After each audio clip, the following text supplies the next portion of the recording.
10 अप्रैल सन 1988 को रावलपिंडी में ओजड़ी कैंप के असलहे के बड़े ज़ख़ीरे की तबाही और 103 अफराद की हलाकत कोई हादसा नहीं था जैसा कि बताया गया, बल्कि ये एक तक़रीबकारी का वाक़या था जिसके पीछे भारतीय खुफिया एजेंसी रॉ थी। नामवर अमरीकी सहाफ़ी ब्रूस रीडल ने अपनी मशहूर ज़माना किताब बउनवान अवॉइडिंग आर्मेगेडोन में दावा किया है कि भारतीय खुफिया एजेंसी रॉ के 2 साबिक़ अफसरान ने सन 2012 में इनके सामने ये इतराफ़ किया था कि उनकी एजेंसी ने पाकिस्तान की जानिब से कश्मीरी हुर्रियत पसंदों और सिख अलहदगी पसंदों की मुसलसल मदद करने के रद्द-ए-अमल में ओजड़ी कैंप को तक़रीबकारी से तबाह किया था। यानी इस अंदोहनाक वाक़े में भारत की पाकिस्तान दुश्मनी कारफरमा थी। ताहम याद रहे कि पाकिस्तानी हुकाम ने ओजड़ी कैंप सानहे को एक हादसे का नतीजा करार दिया था। ब्रूस रीडल कई बरस तक अमरीकी कौमी सलामती के इदारों के लिए काम करने के अलावा 4 अमरीकी सुदूर के साथ मशरक़ वस्ता और जनूबी एशिया के मामलात पर मुआवने ख़ुसूसी भी रहे हैं। इसलिए समझा जाता है कि इनके इस दावे में सच्चाई का अंसर ज़रूर शामिल होगा। याद रहे कि 10 अप्रैल सन 1988 को होने वाले सानहा ओजड़ी कैंप ने पूरे मुल्क को हिला कर रख दिया था। ये सानहा पाकिस्तान की तारीख के स्याह तरीन दिनों में से एक गर्दाना जाता है। 10 अप्रैल को वो एक आम सुबह थी। लोग अपने रोज़मर्रा के मामूलात में मसरूफ़ थे कि अचानक 9:45 पर जुड़वां शहर धमाकों से लरज़ उठे और हर तरफ मिसाइल उड़ने लगे।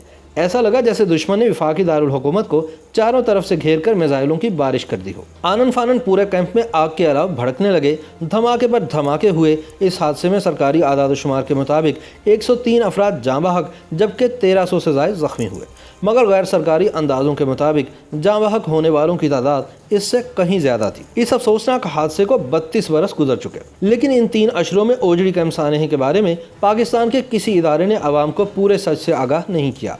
तरह तरह के मफरूज़े और अफसाने ही सुनने को मिलते हैं। कहा जाता है कि अफ़गान जहाद के ज़माने में रूसी क्लाशनकोव की तरह अमरीकी SAM मिसाइल भी एक नया प्रोडक्ट था जो पाकिस्तान ख़रीदता नहीं था, बल्कि नमूने के लिए बतौर कमीशन रख लिया करता था।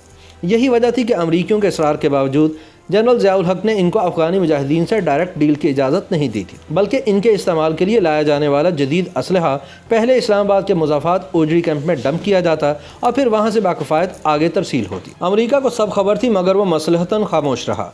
जो ही जेनीवा मुआहदा हुआ तो दुश्मन ने पाकिस्तान को सबक सिखाने की ठानी। चुनाचे 10 अप्रैल सन 1988 को ओजड़ी कैंप का खुफिया असला खाना फट गया।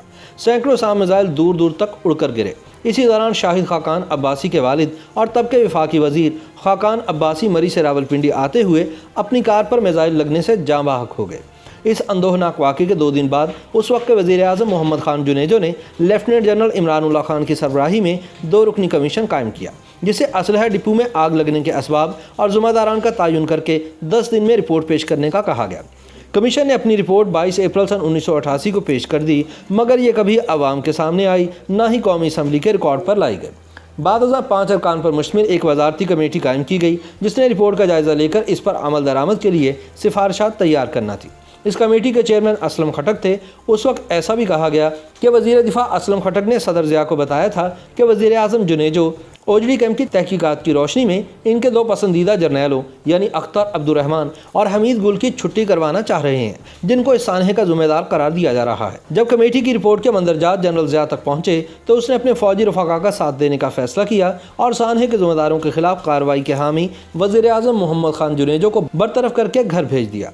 इस मौके पर जनरल ज़िया ने PTV पर बराह रास्त बैठकर बाकायदा रुमाल से अपने आंसू पोंछे और इस बात पर अफसोस का इजहार किया कि मोहम्मद खान जुनेजो की हुकूमत करप्ट और इस्लाम बेजार है। गोया मोहम्मद खान जुनेजो की बरतरफी भी बिला वास्ता इसी सानहे का शाखसाना थी। दूसरी तरफ इस्लामाबाद के सहाफ़ती हलकों में यह साज़िशी मफरूज़ा मुस्तनद माना जाता है कि अमरीकी हुकाम ओजड़ी कैंप में रखे असलहे का हिसाब किताब करने आ रहे थे। बजाय उन्हें हिसाब देने के हमारे कुछ अपनों ने इस कैंप में धमाका करवा दिया और यूं बात आई गई हो गई। इस हवाले से साबिक़ वफाकी वज़ीर बेगम कुलसूम सैफुल्लाह का एक बयान रिकॉर्ड पर है कि जनरल ज़िया ने ओजड़ी कैंप में खुद आग लगवाई क्योंकि अमेरिका के दिए हुए सैम मिसाइलों का रिकॉर्ड ज़ाया करना था। ये बात भी करीनस कियास है कि रात के पिछले पहर अमेरिका का एक हवाई जहाज़ बगैर शेड्यूल के पाकिस्तान पहुंचा था, जिससे कुछ असलहा रात की तारीकी में ओजड़ी कैंप पहुंचाया गया था। उसके अगले ही दिन सुबह सवेरे धमाका हो गया, जो कि अमेरिका की सोची समझी साजिश थी ताकि पाकिस्तान को एटमी प्रोग्राम जारी रखने से रोका जाए। मगर इन तमाम बातों में जिस चीज़ का तज़किरा कम सुनने में आता है वो अमरीकी सहाफ़ी ब्रूस रीडल के इस वाक़े से मुताल्लिक़ इंकशाफात हैं। रीडल वाज़े तौर पर अपनी किताब में लिख चुके हैं کہ بھارتی خفیہ ایجنسی را نے اوجڑی کیمپ کو تخریب کاری سے تباہ کیا تھا تاکہ پاکستان کو کشمیری اور سکھ باغیوں کی مدد کرنے کی سزا دی جا سکے۔ ان تمام تر مفروضوں کے باوجود تلخ سچ یہ ہے کہ اوجڑی کیمپ سانحے پر بننے والے کمیشن اور کمیٹی کی تحقیقاتی رپورٹس پبلک نہیں کی جا سکی، اور 32 برس گزرنے کے بعد بھی یہ سوال جوں کا توں موجود ہے کہ اوجڑی کیمپ میں آخر ہوا کیا تھا۔